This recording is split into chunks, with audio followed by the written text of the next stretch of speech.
Assalamualaikum warahmatullahi wabarakatuh. Salam, salam kebajikan, namo buddhaya, Om Swastiastu, Rahayu, Rahayu, Rahayu. Mohon maaf saya berdiri untuk komunikasi karena ini ilmu komunikasi supaya komunikasinya lancar. Oke?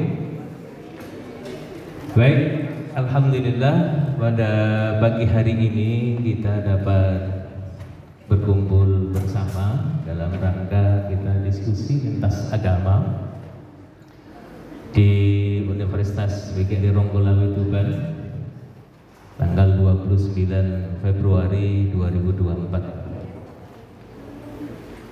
Kedua kalian selawat serta salam senantiasa kita sanjungkan kepada junjungan Nabi Agung Muhammadin sallallahu alaihi wasallam yang telah membawa risalah Islam kepada kita semua. Semoga kita mendapatkan syafaatnya di yaumil udhma. Amin amin ya rabbal alamin. Yang kami hormati Bapak Rektor, yang kami hormati Dekan Fakultas Ilmu Komunikasi dan seluruh dosen yang hadir, dari narasumber Bapak Wayan, Wayan Letre, Bapak Neta Heri, Bapak Badrus, dan juga dari seluruh anggota FKUP yang hadir, Bapak Karjani, Bu Wayan, dan semua rekan-rekan mahasiswa Uniro yang saya cintai. Pada pagi hari ini kita akan sedikit membahas tentang apa sih makna daripada toleransi dan moderasi. Jadi kita lebih banyak mendengar apa sih moderasi itu. Kalau saya dari mewakili agama Islam nanti akan menjelaskan dari perspektif Islam, ya. Sebenarnya semua agama itu toleran, semua agama itu moderat. Tapi yang belum toleran itu adalah sikap kita. Bagaimana cara pemahaman kita ini yang belum moderat. Ini yang menjadi permasalahan. Karena kan apa, pemahaman tadi sudah disebutkan oleh Dekan Fakultas Ilmu Komunikasi tadi, pemahaman yang kurang dalam beragama. Kadang-kadang kita beragama hanya sekedar, sehingga timbul aliran-aliran yang mungkin di sana akan penafsiran-penafsiran yang di luar daripada tujuan daripada kita beragama itu sendiri. Kalau dilihat dari perspektif agama Islam, kita lihat di situ toleransi dalam Islam itu ayat Al-Quran, mohon maaf saya bacakan surat Al-Maidah ayat 48. Likullin wa likulli ummatin ja'alna syir'atan wa minhaja. Untuk setiap umat di antara kamu kami berikan aturan syir'atan wa minhaja. Walau syaa Allah la ja'alakum ummatan wahidah. Seandainya Allah mau jadikan satu umat saja, tidak ada agama lain, satu saja. Walakin liyabluwakum fima atakum fastabiqul khairat. Tetapi Tuhan ingin menguji di antara kamu dari berbagai perbedaan agama-agama itu mana yang terbaik. Fastabiqul khairat, maka berlomba-lombalah dalam hal kebaikan. Ilallah marji'ukum jami'an fayunabbi'ukum bima kuntum fihi takhtalifun. Dan ingat, nanti ya kita akan kembali kepada Tuhan dan akan kita bertanggungjawaban apa yang kita beda-bedakan itu. Perbedaan nanti yang menghakimi Tuhan, bukan kita.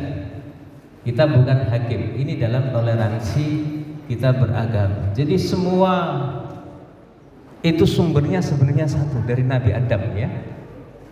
Jadi Nabi Adam manusia pertama, kalau kita mengimani yang manusia pertama, tapi kalau kita tidak mengimani manusia yang pertama itu Nabi Adam, ya sudah. Jadi di Jawa sendiri sebelum 6 agama itu ada namanya Kapitayan, ya. Kapitayan ini agamanya orang Jawa yang dulu, sebelum Hindu, Buddha, Islam, Kristen, Katolik. Itu ada namanya kapitayan. Ia menyembah Tuhan sama. Tuhannya itu tan kinoyo dharma, tidak bisa terlihat sama sekali. Dan mereka itu menyembah di tempat-tempat yang kosong. Makanya di gua, di tempat-tempat yang lain. Itu agama pertama sebelum datang agama-agama yang resmi di Indonesia. Mungkin sekarang sudah sisa-sisa menjadi agama kepercayaan mungkin ya. Ya hampir sama, semua hampir sama. Dan itu bawaan orang-orang terdulu. Artinya mereka percaya kepada Tuhan. Ini konsep dalam toleransi dalam Islam. Yang lain di dalam surat Al-Kafirun kalian sering mendengar ya. Qul ya ayyuhal kafirun la a'budu ma ta'budun wa la antum, wahai orang-orang yang tidak mengakui Tuhanku. Kafir itu dalam artinya tertutup ya. Jadi bukan sesuatu yang negatif. Artinya bagi umat Islam mengatakan orang kafir itu bukan karena mereka tetapi artinya kafir, menutup gitu. Artinya tertutup. Wahai orang yang tertutup hatinya gitu. Jadi jangan diartikan kafir itu berarti orang yang menyembah berhala, menyembah ini, tidak. Artinya tertutup. Dalam agama Islam tertutup. Wahai orang yang tertutup, saya tidak menyembah apa yang kamu sembah dan kamu tidak menyembah apa yang saya sembah. Diulang 2 kali. Ayat terakhir, lakum dinukum waliyadin, bagiku agamaku, bagimu agamamu. Jadi konsep toleransi itu sudah ada di dalam agama Islam. Saya bicara perspektif agama Islam. Kalau dalam surat Al-Baqarah ada ayat la ikraha fiddin. Tidak ada paksaan di dalam agama. Tidak boleh memaksa orang beragama di dalam Islam, tidak boleh. Makanya ketika dalam proses ya kita fair saja, baru kemarin minggu malam Senin itu ada seseorang datang kepada saya mau masuk agama Islam. Saya tanya, sampean ada yang mempengaruhi enggak? Tidak. Sampean ada yang memaksa enggak? Tidak. Ini dengan kesadaran iya, baru saya mau memasukkan ya. Tapi kalau tidak ditanya, langsung saja main itu saja. Karena apa? Nanti takutnya ini hanya dipakai untuk apa? Cari kesempatan gitu. Ada orang yang seperti itu. Saya dulu pernah kepergok itu 1 kali. Masuk dalam agama Islam, ternyata dia memanfaatkan keislamannya itu untuk mencari utang lah, macam-macam. Jadi sebelum itu harus ditanya dulu.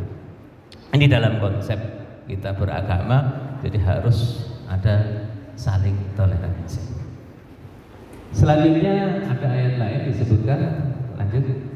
Nah, mengapa kita toleransi? Karena kita harus saling mengenal satu dengan yang lain. Bolehkah kita mempelajari agama lain? Silakan. Disebutkan di situ ya ayyuhan nas inna khalaqnakum min dzakari wa unsa wa ja'alnakum syu'uban wa qabaila lita'arafu. Wahai manusia. Jadi yang diberitahu ini manusia. Di dalam ayat Al-Qur'an itu ada 2, wahai manusia dan wahai orang beriman. Kalau manusia itu semua agama. Wahai manusia, kami jadikan kamu bersuku-suku, berbangsa-bangsa untuk saling mengenal. Untuk saling mengenal satu dengan yang lain, mengerti ya. Inna akramakum indallahi atqakum. Yang paling mulia itu yang paling baik. Kalau dalam bahasa Arab paling takwa, paling baik itu paling takwa. Tidak ada bedanya semua, ya. Yang terlihat nanti adalah ketakwaannya, nanti yang paling baik dalam kita bersosialisasi di dalam masyarakat. Sesungguhnya Tuhan Maha Mengetahui dan Maha Mengetahui. Ayat ini menerangkan tentang kesetaraan. Jadi tidak ada yang lebih antara suku satu dengan suku yang lain, bangsa satu dengan bangsa yang lain. Kalau di dalam sebuah hadis disebutkan tidak ada derajat yang lebih tinggi dari orang Arab dan selain Arab, itu sudah ada. Sekarang saja mungkin ada framing-framing tentang nasab dan lain sebagainya. Kalian juga mengikuti karena media sosial ini sangat cepat sekarang ini. Siapa yang mengikuti, yang menguasai media itu yang menang.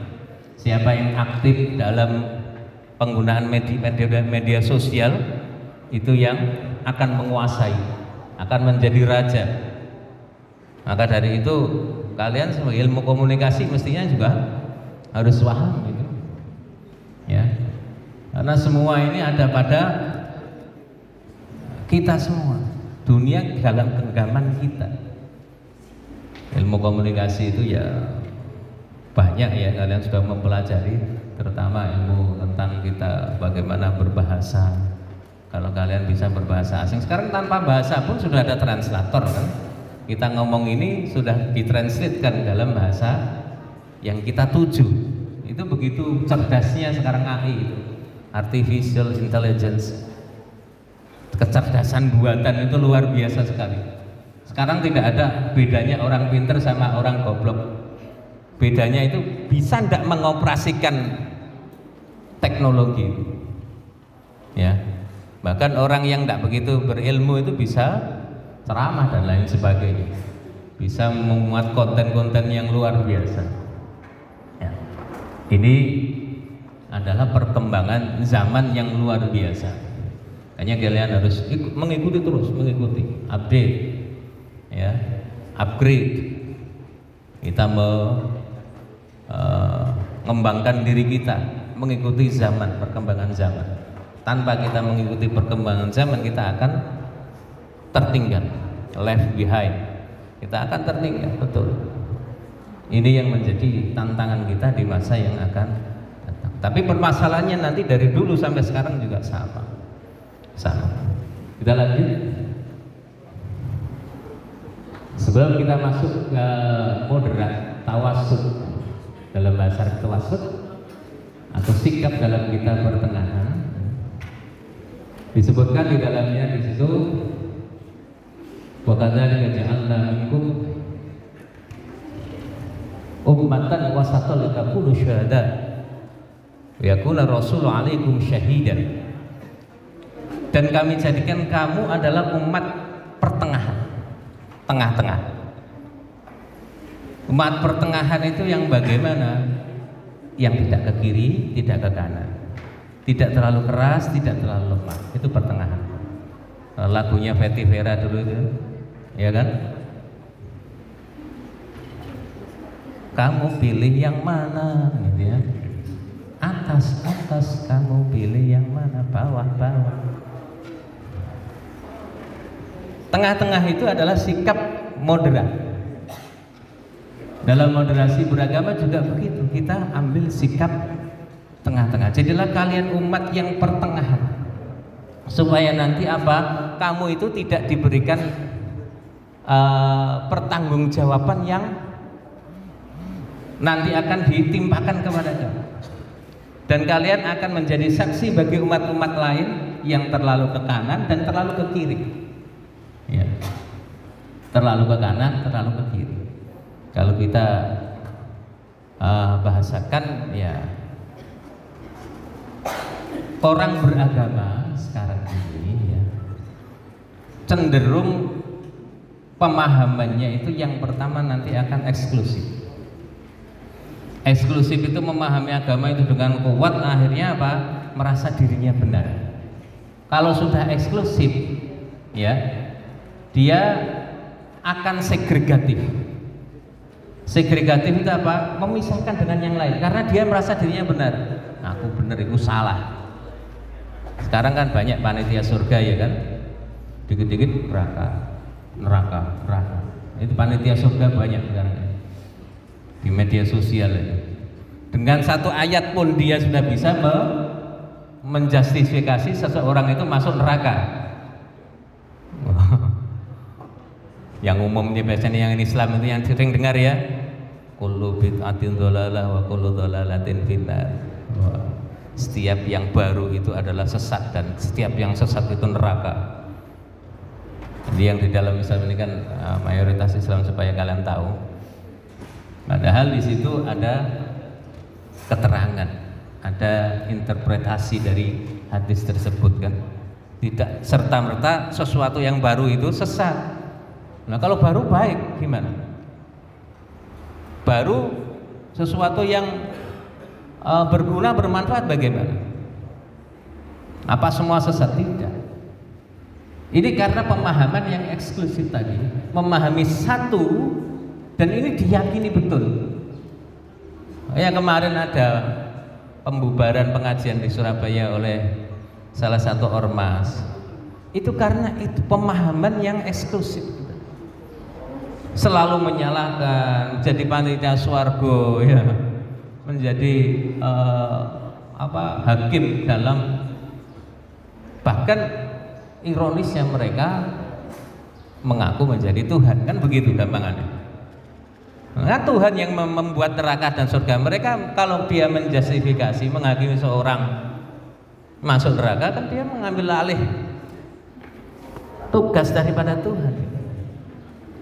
Artinya setelah eksklusif dia segregatif, buat jarak. Tidak mau, saya tidak selevel. Karena apa? Kesombongan. Dan inilah setan yang masuk di dalam manusia supaya apa? Seseorang itu sombong. Jadi mengapa dulu setan itu tidak mau sujud sama Adam kalau dalam perspektif Islam ya? Ketika Adam diciptakan, malaikat dipanggil semua. Malaikat, sekarang kamu sujud sama Adam. Itu kan ada ceritanya. Mereka tidak mau. Iya. Baik. Kenapa? Karena kesombongan. Saya dari api, dia dari tanah. Kenapa saya harus harus sujud sama dia? Ini kesombongan. Baik. Setelah segregatif, ia akan konfrontatif, menyerang karena merasa benar, akhirnya menyerang yang lain. Setelah konfrontatif, dia akan membuat sebuah tindakan yaitu destruktif, pengrusakan, penghancuran, membakar tempat ibadah, menyerang kelompok lain yang sedang beribadah. Ini dalam pemahaman itu. Kita lanjut di dalam sikap moderat. Moderasi sebagai sikap jalan tengah atau sikap beragama yang paling ideal.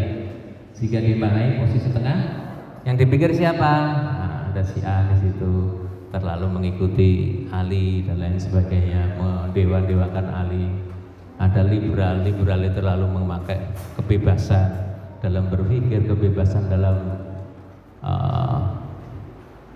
ada Mu'tazilah, aliran rasional. Jadi rasional mau hanya otak saja yang dipikir. Ada di situ bentuk fanatisme berlebihan ekstrem. Jadi dia terkekang oleh pahamnya sendiri. Ada radikal keras, gampang demonstrasi, gampang unjuk rasa. Radikal itu konservatif. Dia mengikuti ajaran yang lama kuno, tidak mau berubah dengan perubahan zaman. Ini konservatif. Contoh, kalau ada kelompok-kelompok yang Nabi kan dulu suruh olahraga itu memanah sama berkuda. Kalau dulu representatif itu sesuai, tapi sekarang zamannya rudal, masa main berkuda sama memanah, entek. Ya. Nah, sikap di tengah disinilah sikap moderat. Ini yang kita ketahui, kita pahami tentang moderasi beragama. Silakan, langsung yang sedikit. Mengapa moderasi beragama penting? Kita menyadari bahwa perbedaan adalah sunatullah, hukum Tuhan, hukum alam. Jadi perbedaan itu adalah hukum alam. Keanekaragaman adalah fitrah bangsa. Yang ketiga, Pancasila adalah cermin dari asli masyarakat bangsa Indonesia, yaitu beragama. Jadi Pancasila ini bukan serta-merta, ini digali dari nilai-nilai yang ada di Indonesia. Moto kita mengajarkan agama yang ramah, toleran, dan menghargai keberagaman. Itu saja dari saya. Pada Paradigma program ini memutus mata rantai masyarakat dari sumber berkembang pola pikir radikal, membangun sinergi lintas kementerian lembaga karena opini dan aksi radikalisme memasuki memori lintas usia dan lintas lapisan sosial. Ini kita bendung tujuan kita dalam kita mengadakan diskusi lintas agama. Mungkin itu yang bisa saya sampaikan, kurang lebihnya mohon maaf. Nanti akan dilanjut oleh pemateri-pemateri lain, kita lebih banyak nanti diskusi. Oke. Makasih. Assalamualaikum warahmatullahi wabarakatuh.